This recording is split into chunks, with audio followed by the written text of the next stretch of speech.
네, 권력남용이 일상화된 윤석열 정권은 어제의 잘못을 오늘의 권력남용으로 덮고 있습니다.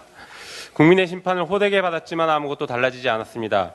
대통령의 배우자가 수사 대상인 김건희 주가조작 특검법을 거부하더니 이제는 대통령실과 윤 대통령마저 수사 대상이 될 수 있는 최혜병 특검법을 거부하겠다고 시사하고 있습니다. 오늘 국무회의에서 거부권을 행사할 가능성도 언급되고 있습니다. 그러나 대통령과 이해관계가 있는 법률에 대해 함부로 거부권을 행사하는 것은 그 자체로 헌법을 위반한 것이 될 수 있음을 경고합니다. 대통령의 거부권은 법률의 집행이 어렵거나 위헌적 요소가 있는 경우처럼 공공의 이익과 민주주의를 지키고 정의를 실현시키기 위해서 제한적으로 행사하는 권한입니다. 비록 헌법에는 대통령의 권한처럼 보장되어 있지만 사실은 헌법을 수호할 대통령의 의무 중 하나인 것입니다. 대통령과 그 가족 및 측근을 지키기 위한 특권이 절대로 아닙니다. 윤 대통령은 공수처에서 수사 중이니 수사 결과를 지켜보고 특검 도입을 결정하자고도 합니다. 틀렸습니다. 15차례의 특검 중 6차례가 수사 중인 사건을 특검으로 처리했습니다.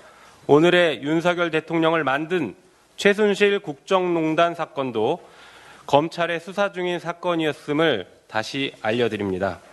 한편 수사 결과에 대한 판단을 결국 대통령이 하겠다라는 선언을 한 것이고 그것 때문에 특검을 지체할 이유는 결코 없습니다.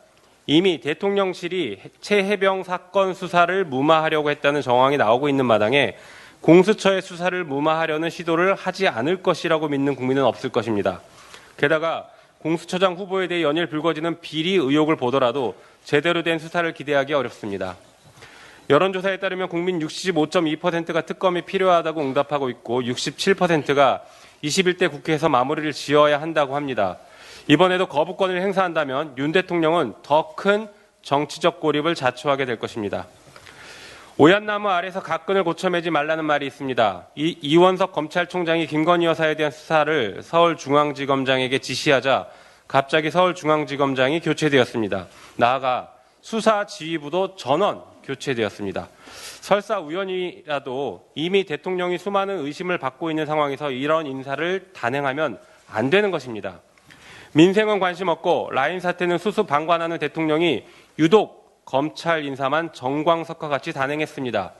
윤 대통령이 대통령이 된 이유가 오직 김건희 여사를 보호하고 함께 해외 순방을 다니기 위한 것이 아닌지 국민의 우려가 더욱 커지고 있습니다.